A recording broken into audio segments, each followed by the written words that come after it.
Moi, ce que je vous propose, c'est avant de retrouver Sébastien Poirier, le président de la Fédération française de motocyclisme, c'est de suivre ce sujet sur le Code des Verts, à savoir les enjeux d'une pratique libre de la moto verte. C'est tout de suite, c'est maintenant, on regarde. Alors, je m'appelle Charles Péot, je suis directeur d'une association qui s'appelle Code des Verts France. Code des Verts, ça veut dire Collectif de défense des loisirs verts. C'est une association loi 1901 qui existe depuis 1987. Le Code des Verts rassemble depuis cette époque des pratiquants des loisirs verts, donc ce qu'on appelle aujourd'hui les sports de nature.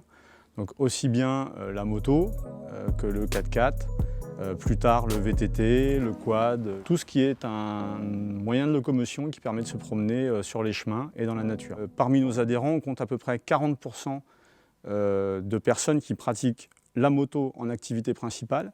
Et du côté des clubs, c'est à peu près 30% de clubs moto qui sont adhérents au Code des Verts sur ces 300 dont on parlait tout à l'heure. On est là aussi pour enseigner et apporter de l'information aux pratiquants des loisirs verts, aux pratiquants des sports de nature. On leur explique la réglementation. Et enfin, on a un troisième volet très important qui est la protection de l'environnement, parce que en fait, en apportant, en sensibilisant les pratiquants à circuler en respectant la réglementation, on contribue justement à la protection de l'environnement. Et en plus de cela, on est très attaché au patrimoine des chemins ruraux, qui sont un support absolument indispensable à la pratique de la randonnée motorisée et de la randonnée en général. Et depuis 1994, on organise chaque année une grosse opération qui s'appelle les Journées des chemins, qui vise à justement organiser partout en France des chantiers d'entretien, mais aussi de temps en temps de nettoyage de sites naturels qui ont été souillés. On sait tous que le hors-piste est interdit depuis la fameuse loi Lalonde. Et aujourd'hui, même si c'est assez facile de randonner en moto encore sur les chemins, dès lors qu'on a une pratique plus sportive, comme l'enduro, comme le trial, qu'on cherche à rouler sur des monotraces, qu'on cherche du technique, des grimpettes, bref, une pratique vraiment sportive, là par contre ça devient extrêmement compliqué. Et mis à part rouler en compétition ou bien aller se payer une journée dans un domaine tout-terrain, un centre tout-terrain, l'offre est quand même extra limitée. Ce qui manque en fait, c'est une offre légale de pratique de l'enduro ou du trial. Hormis les circuits, hormis les terrains aménagés spécialement pour ça. Quand on parle offre légale de pratique, on peut imaginer par exemple des itinéraires spécifiques qui permettraient d'aller d'un spot de franchissement à un autre. Voilà. Donc là, les sportifs purs et durs pourraient se faire plaisir sans risquer la verbalisation. Et puis, ça permettrait d'empêcher, d'éviter la pratique sauvage qui, elle, peut effectivement être problématique pour l'environnement.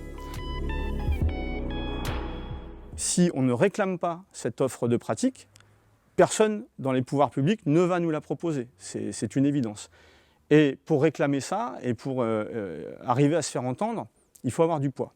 Il faut être nombreux.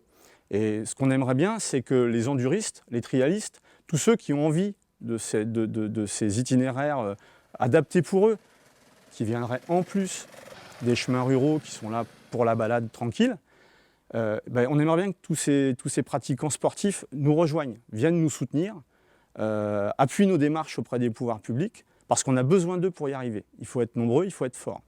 Donc nous aider, ça passe à minima par soutenir l'association, y adhérer par exemple, parce qu'en fait, il n'y a pas de secret, l'argent c'est le nerf de la guerre.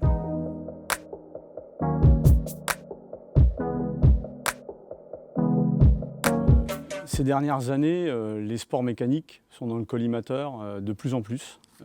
Ils sont accusés de tous les maux, bruit, pollution, incivilité, souvent à tort, et la plupart du temps de manière très caricaturale.